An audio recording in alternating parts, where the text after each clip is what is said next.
Assalamualaikum warahmatullahi wabarakatuh.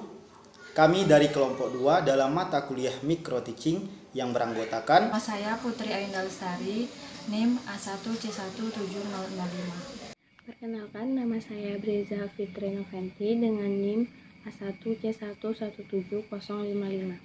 Saya Vira Anggita dengan NIM A1C117069. Baiklah, nama saya Monika Citra Septiani dengan NIM A1C117077. dan saya sendiri Andi Wahyu Arya Benanda dengan NIM A1C117078. Di sini saya akan mempraktekkan sebagai model guru kimia. Berikut videonya. Assalamualaikum warahmatullahi wabarakatuh. Selamat pagi ya anak-anak. Wah, semangat sekali. Sepertinya sudah tidak sabar ingin belajar kimia ya. Baiklah, sebelum kita memulai pelajaran kita pada pagi hari ini, silahkan ketua kelas dipimpin dahulu doanya. Oke, terima kasih. Bapak absen dulu ya. Ada yang tidak hadir hari ini? Hadir semua? Alhamdulillah. Nah, jadi terkait dengan wabah virus corona ini, kita semua harus selalu menjaga kebersihan agar kita mudah-mudahan dijauhkan dari virus corona ini, dan juga semoga virus corona ini cepat menghilang dari muka bumi ini ya, amin. Nah, sama dengan kebersihan kelas kita juga harus menjaga kebersihan kelas.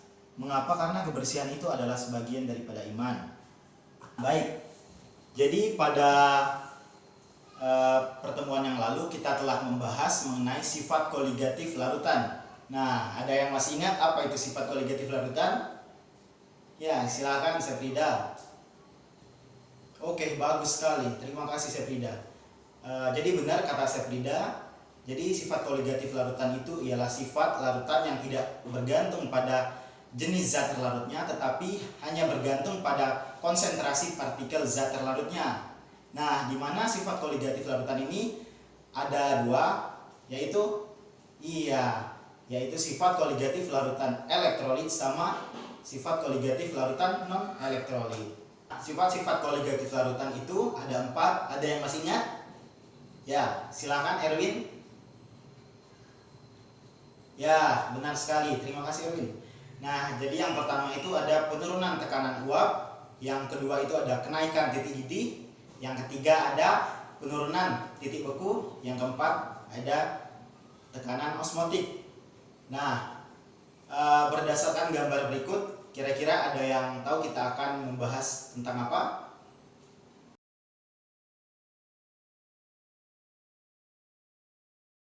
Oke, bagus sekali.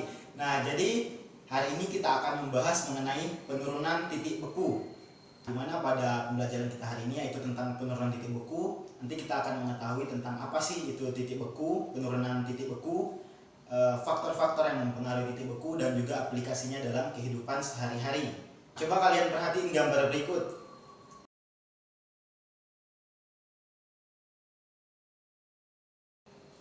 Oke, apa sih hubungan antara gambar ini dengan pembelajaran kita pada hari ini?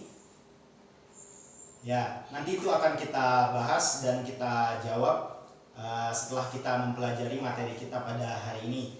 Nah, jadi hari ini kita akan belajar mengenai penurunan titik beku. Menurut kalian, titik beku sama penurunan titik beku itu sama atau berbeda? Ya, coba yang mengatakan sama angkat tangannya. Oke, yang mengatakan tidak sama atau berbeda, coba angkat tangannya. Oke, imbang ya, sama-sama banyak. Nah, jadi di sini Bapak luruskan, titik beku dengan penurunan titik beku itu berbeda. Nah, jadi kalau titik beku itu adalah suhu di mana tekanan uap cairan sama dengan tekanan uap padatnya. Nah, sedangkan kalau penurunan titik beku itu adalah selisih antara titik beku pelarut dan juga titik beku larutan. Nah, di mana titik beku larutannya itu lebih rendah dibandingkan titik beku pelarutnya, seperti itu. Di mana penurunan titik beku larutan itu sebanding dengan hasil kali molalitas larutan dengan tetapan penurunan titik beku pelarut atau KF. Nah, di mana dapat dinyatakan dengan persamaan delta TF sama dengan KF dikali M, atau delta TF sama dengan KF dikali N dikali 1000 per P. Nah, di mana delta TF itu adalah penurunan titik beku, KF itu adalah tetapan penurunan titik beku molal, N itu adalah jumlah mol zat terlarut, dan P itu adalah massa pelarut. Jadi titik beku larutan itu merupakan titik beku pelarut murni dikurangi dengan titik bekunya. Nah, atau dapat dinyatakan dengan TF sama dengan TF standar dikurangi delta TF. Sampai sini semuanya udah paham? Oke, alhamdulillah. Nah, jadi kita kembali ke gambar yang tadi. Ada yang udah dapat gambaran mengapa sih untuk mencairkan salju orang-orang itu menaburkan garam? Ada yang udah tahu jawabannya? Ya, silakan. Sari. Hampir tepat. Ada lagi yang ingin menambahkan? Oke, silakan Rahman. Bagus, terima kasih kepada Sari dan juga Rahman. Nah, jadi mengapa sih untuk mencairkan salju itu orang-orang menaburkan garam? Nah, jawabannya itu karena titik beku garam itu lebih rendah dibandingkan dengan air. Nah, misalkan suhu di tempat itu adalah -2 derajat Celcius. Nah, jadi air itu akan membeku menjadi salju karena berdasarkan ketetapan titik beku itu adalah 0 derajat Celcius. Nah, jadi karena suhu udara di tempat itu adalah -2 derajat Celcius yang mana di bawah daripada 0 derajat Celcius, oleh karena itu air itu akan membeku menjadi salju. Nah, oleh karena itu dengan penambahan garam dengan jumlah tertentu itu akan menurunkan titik beku air garam itu menjadi di bawah suhu udara. Nah, dimana misalkan suhunya akan menjadi -4 derajat Celcius. Nah, dengan demikian pada suhu tersebut salju itu akan mencair karena titik bekunya itu lebih rendah dibandingkan dengan suhu udara. Dengan kata lain dapat kita katakan bahwa titik leleh air campuran itu lebih rendah dibandingkan air murni.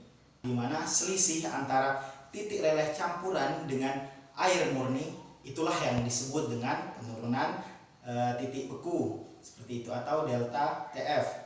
Nah, inilah pentingnya kita belajar ilmu kimia. Mengapa? Karena fenomena seperti ini saja atau fenomena menurunnya titik beku air ini dimanfaatkan oleh negara beriklim dingin untuk membersihkan salju pada saat musim dingin. Di negara seperti Amerika atau Jerman, petugas tempat itu menaburkan garam di jalanan itu untuk mencairkan salju dan juga agar jalanan itu tidak licin seperti itu. Sampai sini anak-anak semua udah paham? Udah, alhamdulillah. Nah, jadi setelah kita mengetahui apa sih itu titik beku dan juga penurunan titik beku, nah kita akan membahas mengenai faktor-faktor, apa sih faktor-faktor yang mempengaruhi penurunan titik beku itu. Jadi faktor yang pertama itu ada konsentrasi larutan, yang kedua itu ada sifat elektrolit larutan, yang ketiga itu ada jumlah partikel, yang keempat ada kemurnian zat, yang kelima ada molalitas. Nah, dimana semakin tinggi kemolalan suatu zat, nah maka titik bekunya itu akan semakin rendah seperti itu. Itulah tadi faktor-faktor yang mempengaruhi penurunan titik beku. Selanjutnya itu penerapan penurunan titik beku dalam kehidupan sehari-hari. Nah, coba siapa nih yang tahu aplikasi atau penerapannya dalam kehidupan sehari-hari? Ya, coba Vira. Bagus, membuat es krim. Ada lagi yang lain?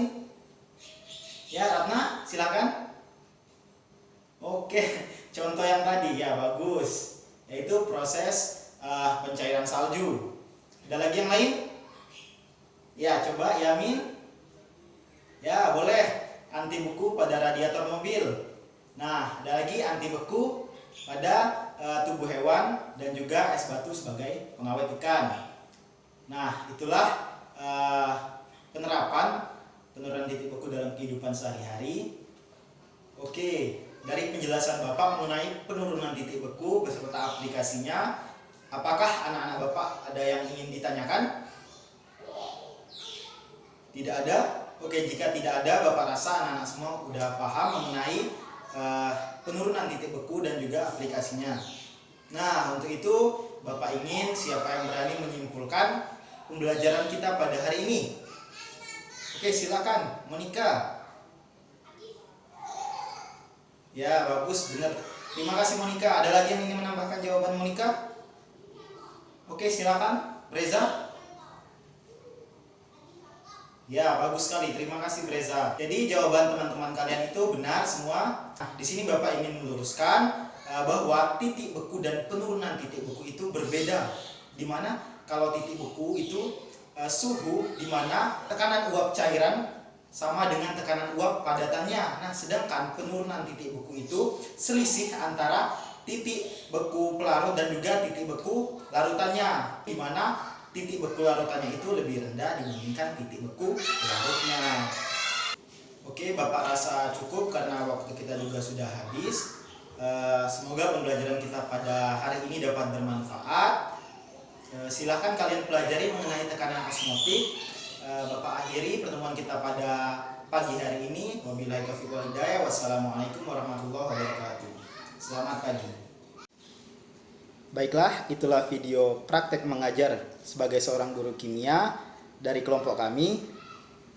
Semoga dapat bermanfaat untuk kita semua, dan saya sendiri mohon maaf bila ada kekurangan. Silakan berikan saran kalian di kolom komentar, dan jangan lupa di like, share, and subscribe.